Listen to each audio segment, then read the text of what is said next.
Saudara, isu kepemilikan rumah jadi perhatian Capres-Cawapres 2024. Calon Presiden Anies Baswedan menyebut masyarakat sekarang sulit untuk punya rumah. Anies menjanjikan kemudahan dalam kepemilikan rumah. Lalu bagaimana data kepemilikan rumah saat ini? Data dari Housing and Real Estate Information System 2022 terdapat lebih dari 10,5 juta rumah tangga belum punya rumah. Berdasarkan kelompok usia, kelompok milenial dan Gen X paling banyak yang belum punya rumah. Lebih dari 4,38 juta rumah tangga milenial juga masih belum punya rumah. Sementara generasi X jumlahnya beda tipis, ada 4,3 juta rumah tangga yang belum punya rumah.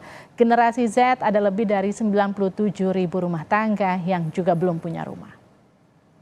Mengapa masyarakat saat ini sulit punya rumah? Dan apa solusi yang ditawarkan Capres-Cawapres 2024? Kita simak pembahasannya usai tayangan berikut.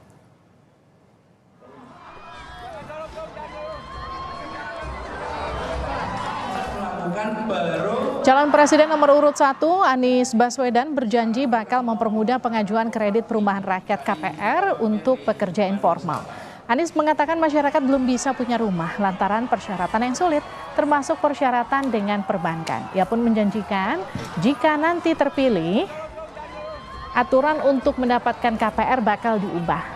Perubahan itu adalah agar KPR bisa diakses semua masyarakat tanpa terkecuali agar masyarakat bisa memiliki aset yang nilainya stabil. Jadi sekarang kita mau membesarkan lokasi. Tadi saya mampir di Bandung Selatan.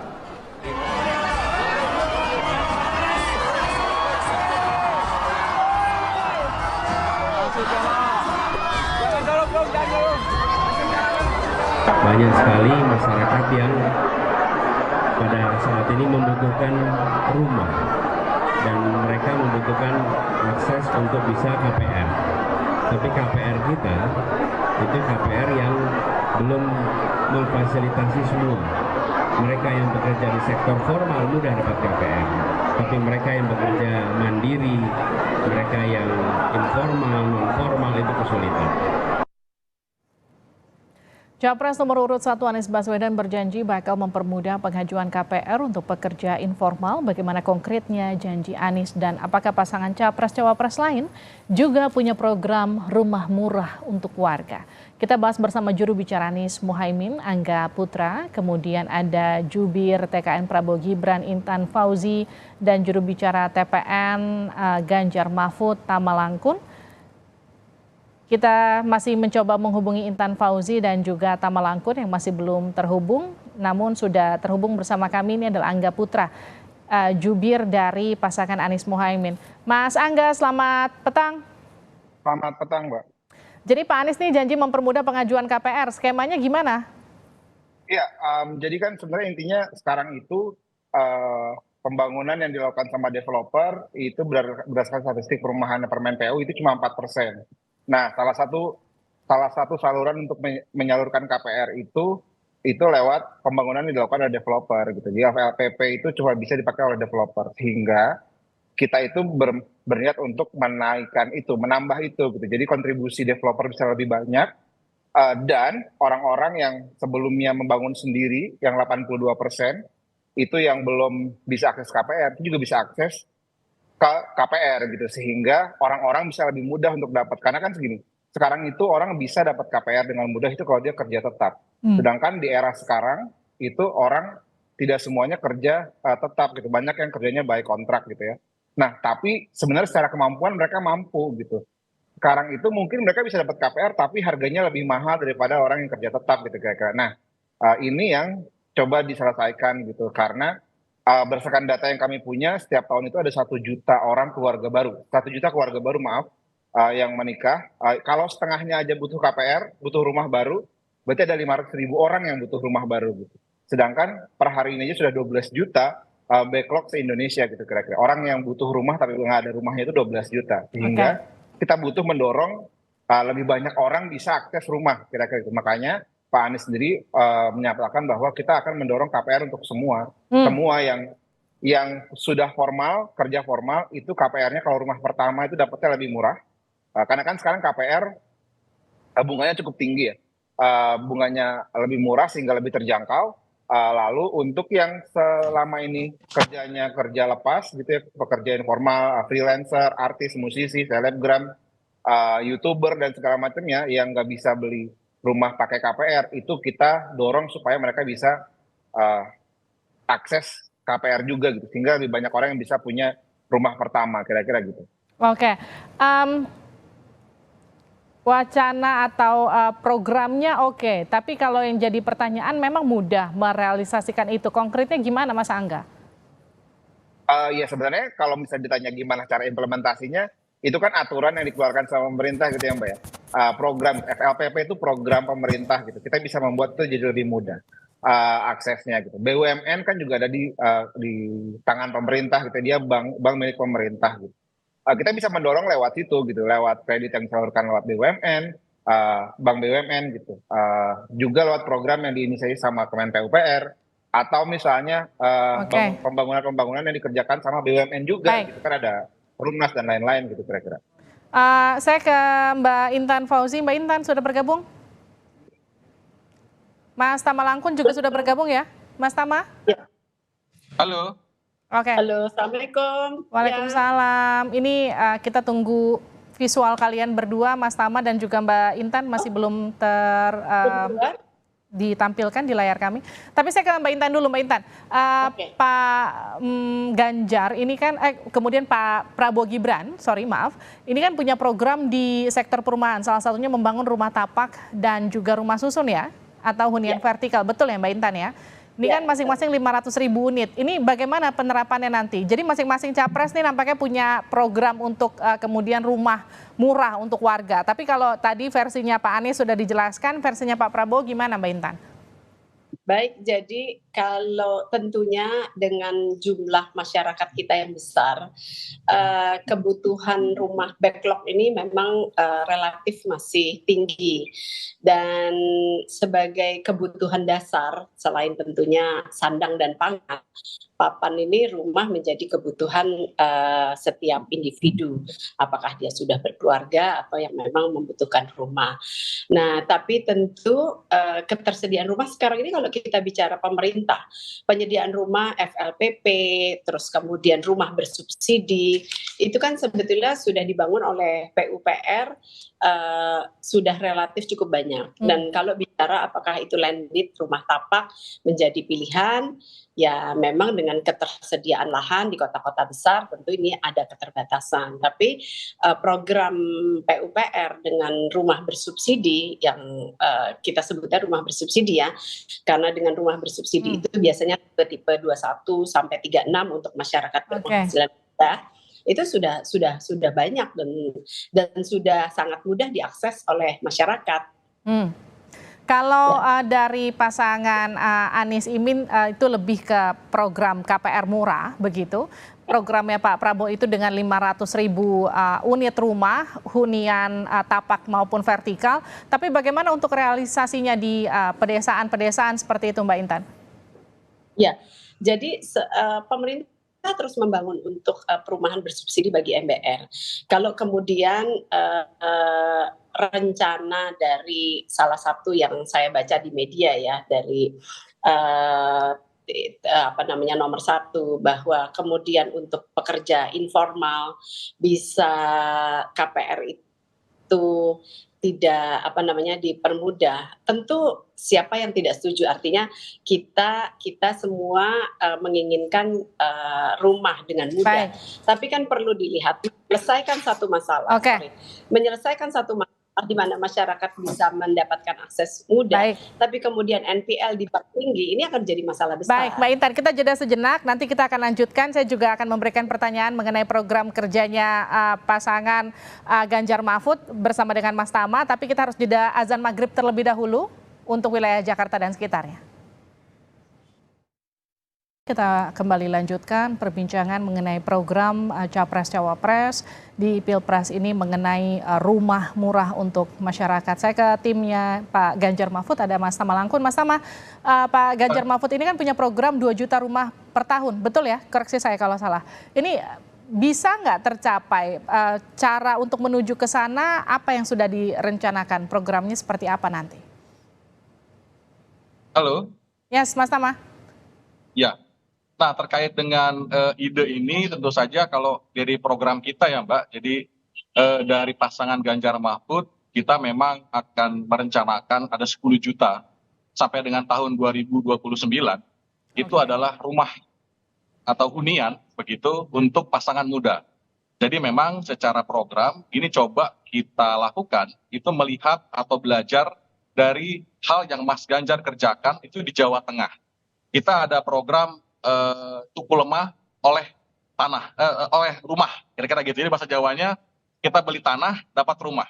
Nah dalam konsep itu tentu saja kita harus melihat bahwa masyarakat nanti kita akan siapkan untuk bisa membeli tanah dan kemudian untuk rumahnya itu bisa dibangunkan oleh pemerintah.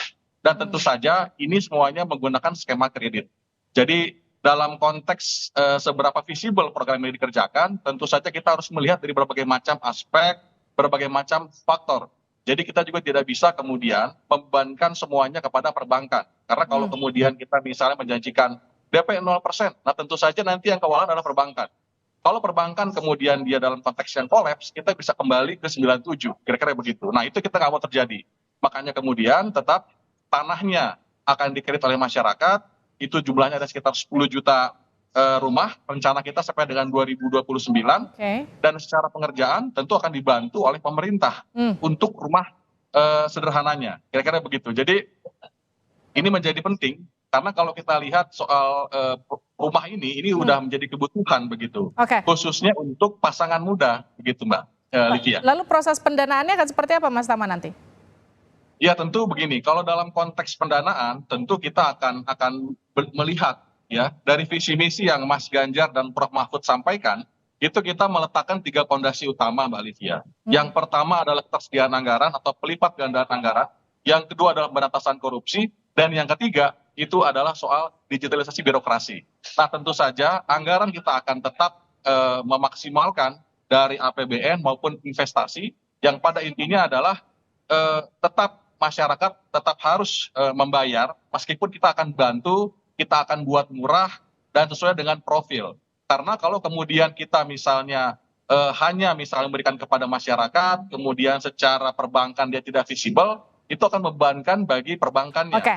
Nah ini yang kemudian harus kita pikirkan. Tapi yang pasti sampai dengan 2029 nanti itu 10 juta rumah itu sudah kita hitung secara fiskal pun juga secara kebijakan itu mungkin dilakukan. Nah itu kita sediakan untuk pasangan muda. Demikian Mbak Livia. Baik, ini katakanlah program-program antara Capres, Cawapres di Pilpres ini patut diapresiasi karena kemudian ini mementingkan pasangan-pasangan muda untuk segera memiliki rumah, anak-anak muda begitu. Tapi yang kemudian jadi pertanyaan adalah biasanya ketika pemerintah membuat satu pemukiman baru itu kan di luar dari wilayah yang kemudian sekarang ditempati masyarakat. Artinya mereka kebanyakan punya pilihan untuk aduh ngapain dia jauh-jauh harus pindah ke sana meskipun murah. Mendingan di sini aja ngontrak tapi nggak jauh-jauh untuk kerja. Nah itu gimana kemudian? Apakah ini kemudian juga dipikirkan oleh pasangan Capres-Cawapres Anda untuk kemudian menjembatani anak-anak muda yang enggan untuk direlokasi istilahnya untuk beli rumah jauh-jauh agak ke desa sana, mendingan mereka tinggal di kota. Nah itu gimana? Saya ke Mas Tama dulu, nanti kemudian semuanya akan dapat pertanyaan yang sama. Ya, Mbak Livia, tentu saja kalau kita bicara soal program visi misi, dia tidak bisa berdiri sendiri. Nah dalam konteks program yang disampaikan dalam visi misi Mas Ganjar dan Prof Mahfud, itu kita juga memikirkan soal bagaimana kemudian kita membangun desa. Kita membangun soal sarana transportasi yang memadai. Karena ketika kemudian tidak terkoneksi antara desa dengan kota, dengan yang lain-lain, itu yang kemudian membuat orang tidak mau ke sana. Betul. Nah ini yang kemudian kita pikirkan juga. Jadi tidak kemudian dia berdiri sendiri hanya sebagai program, kita siapkan rumah, tapi kita pikirkan soal bagaimana dia menjadi sebuah kota penyangga, karena dalam konteks visi misi yang kita tawarkan, pembangunan itu tidak hanya bicara soal perkotaan saja, tapi juga desa. Jadi ada improve di sana, ada improve di sektor perkotaan, sarana transportasi, ini yang memudahkan koneksi antara perkotaan dengan desa, dan saya rasa juga hari ini terjadi Mbak. Misalnya orang-orang yang kerja di Jakarta, dia punya rumah di Bogor atau kota-kota penyangga lainnya seperti Bojong, Depok, dan lain sebagainya. Jadi saya rasa pola seperti ini itu sesuatu yang visible untuk dikerjakan. Mbak Intan, bagaimana Mbak Intan dengan pasangan Prabowo Gibran?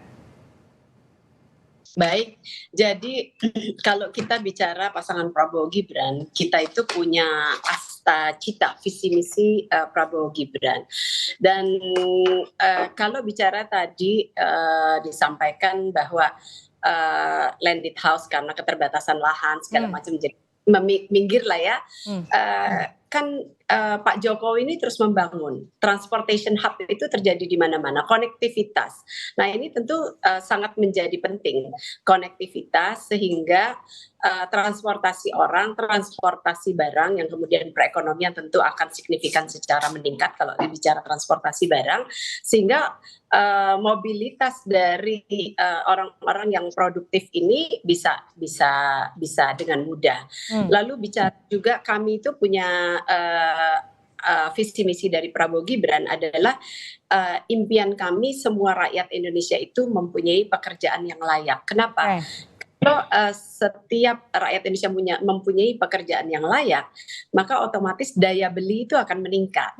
Nah, sehingga kalau bicara kembali lagi topik kita hari ini, bahwa apakah itu rumah bersubsidi atau kemudahan akses, sebetulnya tidak ada lagi kalau bicara semua kita harus lihat secara terintegrasi.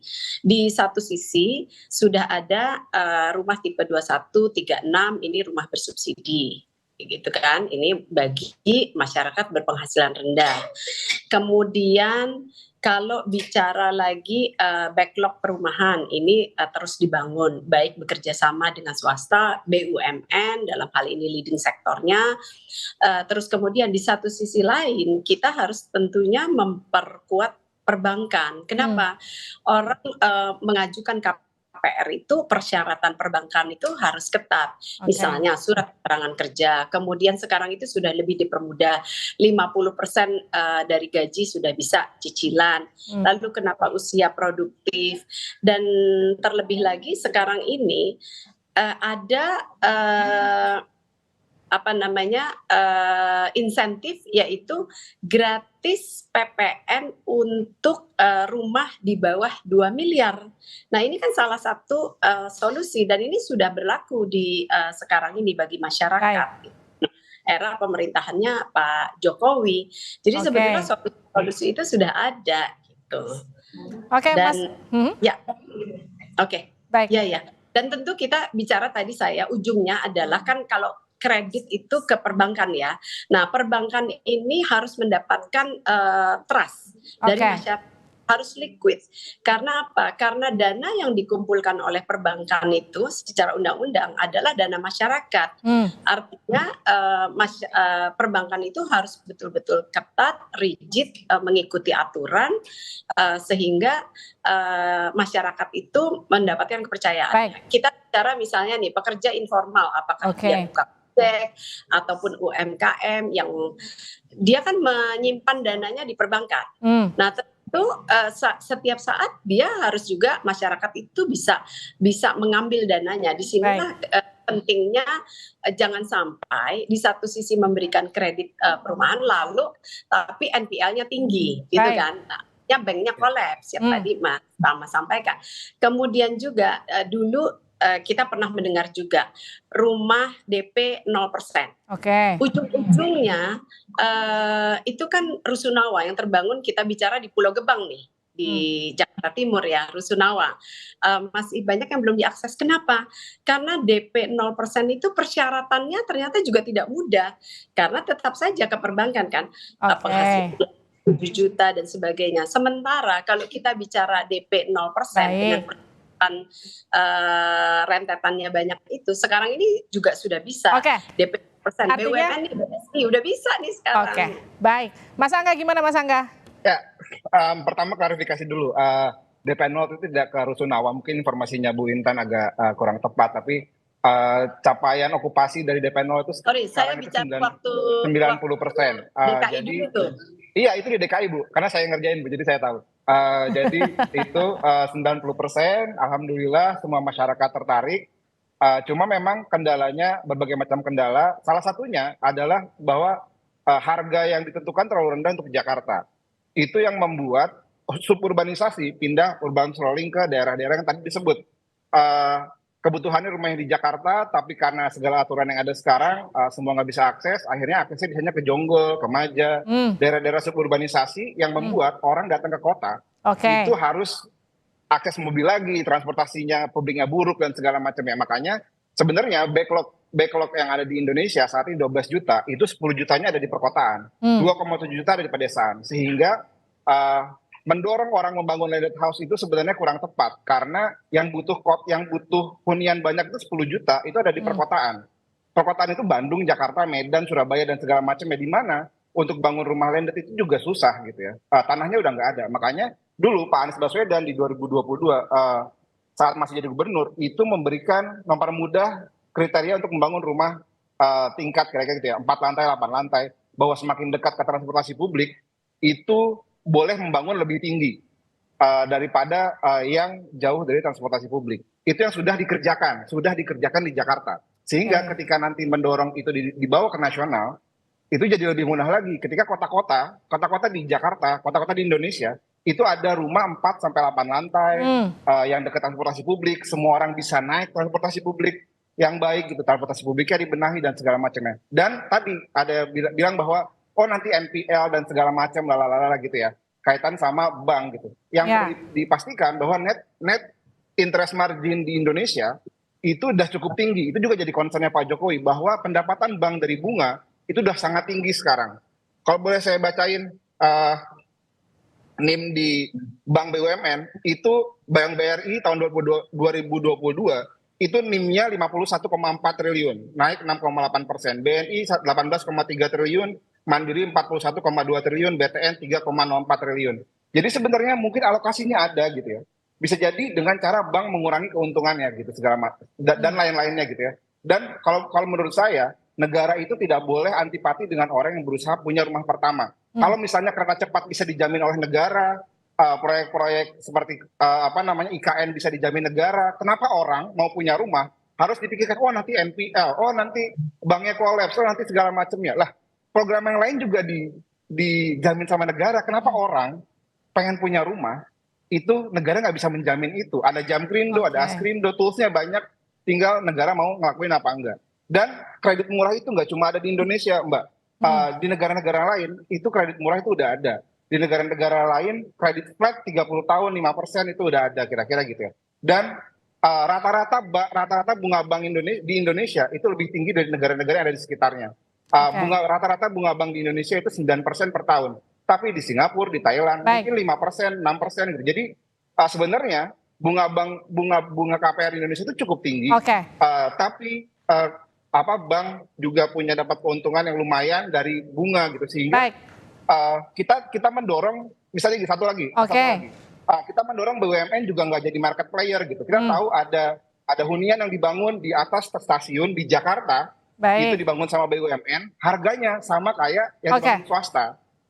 Gitu, kira-kira gitu sih. Baik, terima kasih semua sudah bergabung bersama kami di Sapa Indonesia Malam. Intinya adalah bagaimana merealisasikan itu nanti ketika terpilih. Jangan sampai kemudian ketika sudah terpilih, ketika ingin direalisasikan, banknya menjerit, kemudian masyarakat tetap nggak bisa dapat rumah murah. Nanti kita akan tagih ketika sudah terpilih siapapun itu nanti. Terima kasih. Sorry, saya tambahin apa yang disampaikan Mas Angga itu sebenarnya apa yang dilakukan pemerintahan sekarang. Dan kalau bicara program, kami itu satu membangun baik nanti. Nanti kita lanjutkan lagi perbincangannya dengan waktu yang agak lebih cukup panjang. Terima kasih sudah bergabung di Sapa Indonesia Malam.